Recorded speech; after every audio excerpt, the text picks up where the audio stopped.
ঘি তো আমি আগে অনেক বানিয়েছি, কিন্তু এতটা পরিমাণে ঘি সত্যি কথা বলতে কোনোদিনই বানাইনি। ঘিটা হওয়ার পর মিনিমাম ওটা 500 হবে, তো 500 গ্রাম ঘি আমি একবারে বানালাম। ভীষণ ভালো লাগছে যখন একটা পুরো কৌটো পুরো ভর্তি হয়ে যায় না, সেটা আনন্দই আলাদা। তো পুরো ঘিটা আমি কিভাবে বানালাম, কতদিন সময় লাগলো, আর কিভাবে পারফেক্ট একদম পিওর ঘি বানানো যায় সেটাই তোমাদের সাথে আজকে শেয়ার করব। তো পিওর পারফেক্ট ঘি আমার মনে হয় বাড়িতেই যখন বানানো যাবে, তাহলে বাজার থেকে কেন, তার জন্য হয়তো একটুখানি কষ্ট করতে হবে, একটু সময় লাগবে, কিন্তু এই ঘিটা যে একবার খাবে সে আর বাজারের ঘি খাওয়ার কথা ভাবতেই পারবে না, এত টেস্টি হয়। আর এটা সময় সাপেক্ষ এই জন্যই বললাম, কারণ শর্টটাকে একসাথে তো অনেকটা জমাতে হবে, তবেই তো এতটা পরিমাণে ঘি হবে। তো আমি এই শর্টটা জমাচ্ছিলাম মোটামুটি 20-25 দিন ধরে। আসলে 20-25 দিন ধরে পুরো এই মাসটা জুড়েই আমাদের দুধ সেইভাবে খাওয়া হচ্ছিল না, আর দুধটা বেশ ঘন করে জাল দিয়ে দিয়ে অনেকটা মতো সর উঠেছিল। তো শর্টটা মানে রোজ ওই উঠিয়ে রাখা এটাই একটা কাজ, কখনো ভুলে যাই সেই দিন খেয়ে ফেলি, বা এরকম করে প্রায় 15-20 দিন মতো জমিয়ে জমিয়ে ঠিক এতটাই সর হয়েছে। আর আমি রোজ 1 লিটার করে দুধ দিই, 1 লিটার দুধ থেকে মানে 20 দিন ধরে জমিয়ে এতটা সর হয়েছে, কারণ আমাদের দুধটা ভীষণ ভালো হয়, প্রচুর মোটা সর পড়ে, আর দুধের ফলনটাও ভীষণ সুন্দর। তো এরকম আমি 3 কৌটো সর জমিয়েছি। মূলত আমি 1 কৌটো যেদিন হয় তো সেই দিনই আমি সরটাকে পুরো প্রসেস করে ঘি বানাতে বসিয়ে দিই, তাতে আমার মনে হয় কষ্টটা কম হয়, কারণ ঘিটা হাতে মোয়াতেও তো একটুখানি, সরটা মোয়াতেও তো একটু টাইম লাগে, আর ওটা পারফেক্টভাবে মোয়াতে হয়। অনেকজন মিক্সিতে মোয়ায়, কিন্তু আমার মনে হয় হাতে মোয়ালেই তার যেন স্ট্রাকচারটা বেশ সুন্দর আসে। আর সত্যি কথা বলতে বাড়িতে ছোট থেকে দেখেছি এইভাবেই কিন্তু সর মোয়ানো হয়।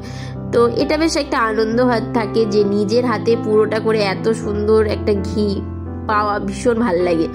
তো আজকে ভেবেছিলাম, মানে এই ঘিটা যখন জমিয়েছিলাম তখন আমার সময় হচ্ছিল না যে ঘিটা ময়ে করে দেওয়া, তো তারপরে ভাবলাম ঠিক আছে একবারে 3 কৌটো জমিয়ে ফেলে তারপরেই আমি ঘিটা বানাবো।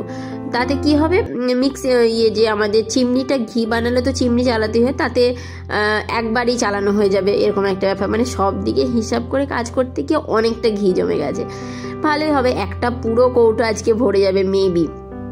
তো আমি এই যে এখন সমস্ত এই সরগুলোকে বের করে রেখেছিলাম, আর আজকে আমি সরগুলোকে সকালবেলাতেই বের করে রেখেছি।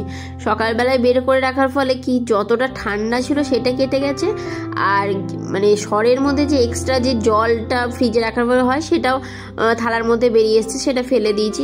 আর সরটা একদম পুরো বাটার, মানে ভিতরটা মনে হচ্ছে পুরো বাটার হয়ে গেছে, এত সুন্দর শক্ত হয়েছে। তো সেই সরটাকে এখন হাতে করে ময়ে ময়ে একদম পুরো সফট বানিয়ে নিতে হবে, যাতে পুরো মাখন হয়। আর ঘি সরটা দেখেই বুঝতে পারছো প্রথম থেকে একদম এই থালার সাথে আর লাগছে না, মানে একদম প্রপার ভাবে সরটা হয়েছে। 20-25 দিন যেহেতু রেখেছি, বলছি না অনেক দিন হয়ে গেছে, তো সেই জন্য বেশ সুন্দর সরটা পুরো রেডি হয়ে গেছে কৌটোর মধ্যেই। তবে এই ক্ষেত্রে ভেবো না যে সরটা গন্ধ হয়ে যাবে, যেহেতু ফ্রিজে রাখি তো সেই জন্য গন্ধ হওয়ার কোনো গল্পই নেই। আর বাইরে রাখলে গ্রীষ্মকালের দিন হলে একটু গন্ধ হয়ে যায়, তবে মানে ঘি নাকি ভালো হয় বলে, ওই গন্ধ মার্কা সর হলেই বেশি ভালো হয়। তবে আমার এই সরটা কোনো গন্ধ হয়নি। তো প্রথমে আমি যে বড় কৌটোটা ছিল সেটাকে বেশ সুন্দর করে ময়ে তারপর বাটির মধ্যে উঠিয়ে রাখলাম, কারণ যখন মাখনটা আমি তুলবো তখন একবারে সমস্তগুলো তুলবো, তাতে কি হবে, জল পাল্টানোর একটা ভয় থাকবে না, ওই এক জলের মধ্যেই হয়ে যাবে। তো প্রথমে বাটিটা আমার হয়ে গেছে, এখন এই যে ছোট বাটিটা আছে সেই দুটোকে আমি একসাথে মোয়াবো। আর এই বাটির সর দুটো দেখো বেশ সুন্দর হয়েছে, কিন্তু একদম টাইট যে ভসভসে একটা সর সেই রকম কোনো ব্যাপার নেই, দারুণ সুন্দর সরগুলো রেডি হয়েছে। আর সকালবেলায় যেহেতু বের করেছিলাম তো সেই জন্য ঠান্ডাটা পুরো কেটে গেছে, সরটা মইতেও আমার বেশ সুবিধা হয়েছে, না হলে না ঠান্ডা থাকলে হাত দেওয়া যায় না, এত কনকন কনকন করে।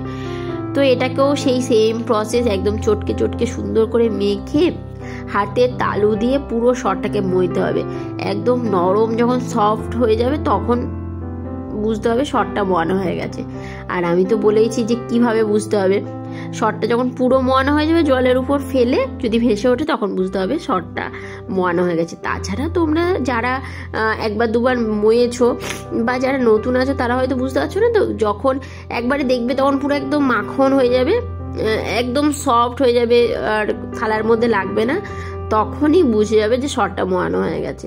তো আমার সেকেন্ড বাটির সরগুলো মোয়ানো হয়ে গেছে। এখন দুটো বাটিকে একসাথে মিশিয়ে দিয়েছি, দিয়ে আরও ভালো করে মইছি, যাতে মানে দুটো বাটি কোনোটা বেশি কোনোটা কম এরকম মোয়ানো হয়েছে। তো দুটো বাটি একসাথে দিয়ে আরেকটুখানি ময়ে নিচ্ছি, তাতে ব্যাপারটা বেশ সুন্দর হয়ে যাবে। তো সমস্ত দেখো অনেকটা পুরো থালা ভরে গেছে কিন্তু সরে। তো এই সর মোয়ানোটা না যদি পাথরের থালায় হয় তাহলে কিন্তু আরও বেশি ভালো হয় মোয়ানো, তাতে তাড়াতাড়ি হয়, যেহেতু পাথরের থালাটা একটু খোঁচা খোঁচা থাকে, হাতের সঙ্গে করলে বেশ ভালো একটা হয়। তো আমার কাছে পাথরের থালা নেই, আমি স্টিলের থালাতেই এটা মোয়াই। তবে আরেকটু ভাবছি একটা বড় থালা কিনবো, তাতে সুবিধা হবে মানে সরটা মইতে। তো যাই হোক, সরটা দেখো আমার সুন্দর মোয়ানো হয়ে গেছে, আর দেখেই কিন্তু বুঝতে পারছো কতটা সফট, মানে যেরকম ছিল পুরো উল্টো হয়ে গেছে, এত হার্ড ছিল, একদম পুরো মাখন, মানে জমানো মাখন যেমন হয় সেরকম ছিল। তো এবার আমি জলটাকে দিয়ে এবার মাখনটাকে উঠিয়ে নেব। তবে এখানে বেশি কিছু বাদ যাবে না, দেখো শুধু জাস্ট ওই দুধের মতো ঘোলটাই থাকবে, কারণ সরটা এত ভালো প্রিপেয়ার্ড হয়েছে যে বলা নেই, পুরোটাই মেবি উঠে যাবে। এই যে এরকম করে ঘুলিয়ে ঘুলিয়ে সরটাকে ধুয়ে ধুয়ে আমি মাখনটাকে উঠিয়ে নেব। তবে অল্প অল্প করে ওঠাতে হবে, কারণ পুরোটা একসাথে মেখে দিলে না পুরো নিচে হয়তো পড়ে যাবে। তো সেই জন্য অল্প অল্প করে এরকম করে তুলে তুলে সরের যে মাখনটাকে সেটাকে ওঠাচ্ছি। তা এরকম সমস্তটা ওঠানো হয়ে গেলে তারপরে যে কড়াইয়ের মধ্যে যেটাতে তুলবো, আর আজকে ওই ছোট যে ফ্রাই প্যানটাতে মোটামুটি সর করি ওটাতে আর হবে না, তো একটা বড় ফ্রাই প্যানই নিয়েছি। আর এই ক্ষেত্রে আমি সবসময় ননস্টিকেরই ইউজ করি, কারণ ওই যে ঘি হওয়ার পর ওটা মাজতে একটু কষ্ট হয়। ননস্টিকের হলে কি ওটা ইজিলি মাজা হয়ে যায়। তো এরকম করে সুন্দর করে জল থেকে ছেঁকে ছেঁকে তুলে এক্সট্রা যে জলটা থাকে সেটাও বেশ সুন্দর করে ফেলে দিতে হবে, না হলে তুমি যখন একটা গ্যাসে বসাবে না জলটা ফুটে বেরিয়ে যাবে, তো আর পুরো গ্যাস নোংরা হয়ে যাবে, আর ফটফট করে ফুটবে, খুব হাতেও লাগে মানে কাছে দাঁড়িয়ে থাকলে। তো সেই ক্ষেত্রে জলটা বেশ সুন্দর করে ফেলে দিতে হবে, আর এরকম করে ধুয়ে ধুয়ে সরটাকে ওঠাতে হবে, তাতে ওই যে সর পৌঁছলে একটা গন্ধ থাকে সেটাও চলে যাবে। আর এটাতে তোমরা যদি বরফ ঠান্ডা জল দিয়ে বানাও না, মানে সরটাকে করো ধো, তাহলে কিন্তু পুরো যে মাখনটা সেটা উঠে যাবে। অবশ্য ব্যাঙ্গালোরের ঠান্ডা ঠান্ডা ওয়েদার বলে আমি নর্মাল জল দিয়েই করেছি, তবে বাড়ির দিকে দেখেছি মা সবসময় ফ্রিজের জলই দেয়, তাতে বেশ নাকি বলে পুরো মাখনটা উঠে যায়। ব্যাঙ্গালোর তো ঠান্ডা ঠান্ডা, তো সেই জন্য নর্মাল জল দিয়ে উঠেছি। আর আমার পুরো মাখনটা ওঠানো হয়ে গেছে, দেখো পুরো শুধু একটা দুধের মতো ঘোলটাই পড়ে আছে। গ্রীষ্মকালে না গ্রামের দিকে দেখেছি এটাও কেউ নুন চিনি বা গুড় দিয়ে শরবত বানিয়ে খায়, মন্দ লাগে না কিন্তু খেতে, ভালোই লাগে। তো এই যে আমার এতটা মাখন উঠেছে, তো এবার গ্যাসের মধ্যে বসিয়ে হালকা সিমে আঁচে করে এটাকে হতে দেব। আর এই সরটা হওয়ার পর সময় যে একটা মিষ্টি গন্ধ আসবে সেটা কিন্তু দারুণ লাগে। আর সরটা দেখো গলতে শুরু করে দিয়েছে, হালকা করে এরকম সুন্দর করে হালকা হালকা আঁচে এটা হলে বেশ ভালো হবে। আর এটা যে ট্রান্সফরমেশনটা সেটা তোমরা চোখের সামনে দাঁড়িয়ে থাকলেই বুঝতে পারবে, এত সুন্দর ভাবে হালকাভাবে গলে গলে গলে গলে একদম সুন্দর হয়ে যাবে। তবে আজকে আমি একটুখানি চাইছি কড়া ঘি বানাতে, তো সেই জন্য বেশ সুন্দর করে পুরো খাঁকিটা একদম কালো হয়ে গেছে, তারপরে আমি গ্যাসটা কিন্তু বন্ধ করছি। আর আমি চেয়েছি আজকে একটু কড়া ঘি বানাতে, কারণ কড়া ঘি বানালে কি বলতো অনেক দিন ঘিটা থাকে, আর ঘি না সবসময় একটু আচার বিচার করে যদি ইউজ করা হয় সেই ঘি কিন্তু বছর পর বছর চলে যায়।